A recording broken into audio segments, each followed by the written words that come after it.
A noite estava coberta por um céu de veludo escuro quando Ângela, uma mulher de olhar penetrante e sorriso misterioso, entrou no salão iluminado por lustres de cristal vestida em seda vermelha. Era impossível não notar a confiança que irradiava de cada gesto. Filha de criadores de cavalos, herdara não apenas a elegância dos animais que amava, mas também a astúcia de quem viveu entre segredos e silêncios familiares. Ângela não era apenas bela, era aventureira, imprevisível, dona de uma malícia sutil que a fazia parecer sempre um passo à frente, como numa eterna partida de xadrez.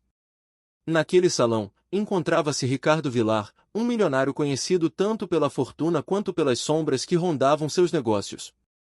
Ele tinha o tipo de charme perigoso, carregado de atração e sedução, que fazia aliados e inimigos se confundirem. Os dois se estudavam como peões e rainhas no tabuleiro invisível que os unia. Ângela sabia que ele escondia algo: fraude, traição, dinheiro sujo. Ricardo, por sua vez, desconfiava que Ângela não estava ali apenas para a festa, mas para descobrir a verdade sobre a origem da fortuna que ameaçava o aras de sua família. Enquanto a música ecoava, Ângela se aproximou dele. O diálogo era jogado como cartas de um baralho perigoso. Você joga xadrez, Sr. Vilar? Só quando a partida é digna da minha atenção. A tensão crescia. Cada sorriso carregava malícia. Cada olhar escondia suspeitas. Nos bastidores, Ângela havia arquitetado um plano ousado: usar as corridas de cavalos, paixão de Vilar, como isca. O aras dele escondia provas de manipulações financeiras e apostas ilegais. Mas, para chegar até lá, ela precisaria arriscar-se num jogo duplo, aproximando-se dele, fingindo fascínio, explorando o fogo da atração que os unia. As noites seguintes foram um duelo silencioso. Beijos roubados e conversas sussurradas misturavam verdade e mentira. Ele a via como parceira, ela o via como inimigo. E, no entanto, a linha entre ambos se tornava cada vez mais tênue. No clímax, a revelação veio como um trovão. Documentos escondidos no cofre do aras mostravam não apenas a fraude de Vilar, mas também um segredo devastador: seu pai, falecido há anos, fora cúmplice do milionário. O mundo de Ângela desmoronava. A riqueza que sustentara sua família tinha o mesmo sangue da corrupção. Vilar a encarou, o sorriso agora quebrado entre orgulho e derrota. E agora, Ângela, você joga contra mim ou comigo? Com lágrimas nos olhos, mas a mente afiada como sempre, Ângela fez sua última jogada no tabuleiro invisível.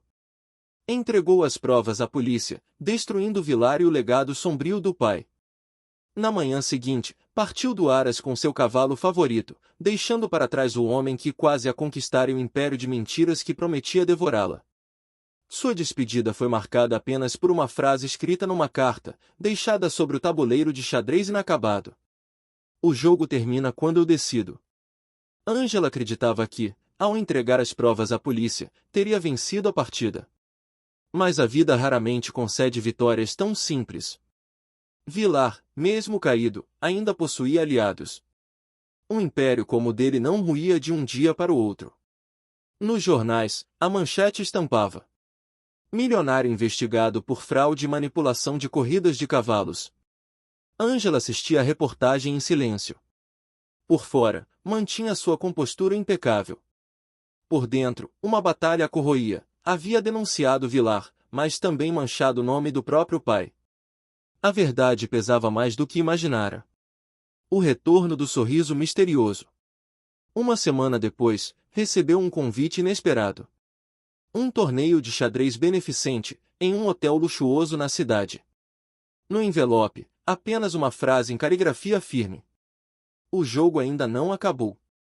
Ângela sorriu, aquele sorriso misterioso, sua marca registrada. Parte dela temia reencontrá-lo. Outra parte ansiava. Vilar era traiçoeiro, mas também fascinante. Ele sabia disso. No salão do torneio, entre mesas forradas de verde e peças reluzentes, os olhares se cruzaram novamente. Vilar, mesmo abatido pelo escândalo, parecia ainda mais perigoso. A queda não apagara sua força, apenas lhe dera uma malícia renovada. Ângela, você entregou parte do tabuleiro, mas esqueceu de olhar as peças escondidas. Ela manteve a calma, mas sentiu o frio da desconfiança correr pela espinha. Que segredo ele ainda guardava? Naquela noite, Vilar a conduziu para os estábulos anexos ao hotel, cavalos de raça, avaliados em milhões. Entre relinchos e passos firmes no chão de feno, ele revelou o que guardava. Seu pai não era apenas meu cúmplice, era meu sócio. Parte da sua riqueza, Ângela, ainda está sob o meu nome. Você acha que destruiu minha fortuna? Na verdade, destruiu a sua. A revelação a atingiu como um golpe. Riqueza, fortuna, traição, fraude, dinheiro, tudo estava entrelaçado. O Aras que ela lutava para proteger já não era seu por completo. Mas Ângela não era mulher de recuar. Usando sua astúcia, arquitetou um plano dentro do plano.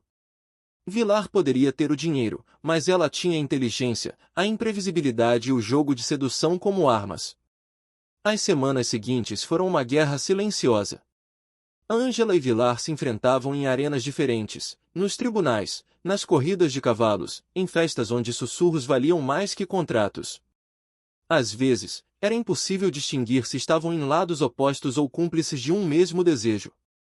O toque das mãos, olhares prolongados, a tensão entre ódio e atração queimavam como brasa. No clímax, Ângela conseguiu dar o checkmate, manipulou aliados de Vilar, expôs novas provas e atraiu a mídia. O milionário foi forçado a vender parte de seus bens, e Ângela recuperou o Aras. Mas o preço foi alto. Ela sabia que não venceria sem pagar com algo íntimo. Vilar havia conquistado mais do que imaginava, sua mente, seu coração dividido. Na última noite antes de ele partir para o exílio em outro país, Ângela o encontrou no estábulo, ao lado de um dos cavalos que simbolizava toda a guerra entre eles. Você me derrotou, Ângela. Mas não se iluda. O tabuleiro nunca some. Sempre haverá outra partida. Ele se aproximou, tocando suavemente sua mão. A tensão, a atração, a malícia estavam ali, vivas. E, por um instante, ela quase acreditou que poderia amá-lo. Mas escolheu a liberdade. Subiu em seu cavalo favorito e, sob a lua prateada, partiu ao galope. Vilar ficou para trás, observando. E pela primeira vez, ele sorriu, não o sorriso de vitória, mas um sorriso resignado, de quem reconhece uma rainha que jamais será capturada. Na manhã seguinte, Ângela deixou apenas uma carta, pousada sobre o mesmo tabuleiro de xadrez inacabado. O jogo não terminou, Vilar. Apenas mudei de tabuleiro. Ângela acreditava que o jogo havia acabado. O Aras estava a salvo. Vilar exposto e sua consciência, embora pesada, encontrava algum alívio. Mas a riqueza, como sempre, era uma sombra que nunca desaparecia. Algumas semanas depois da despedida, ela começou a receber mensagens anônimas. Frases curtas, cifradas, como se fossem movimentos de xadrez, bispo em C3. Cavalo em F6. Cheque anunciado. No início, achou que fosse Vilar. Mas logo percebeu que havia alguém mais envolvido, um sócio oculto, uma figura que jamais tinha aparecido, um investidor secreto que financiava as fraudes nas corridas.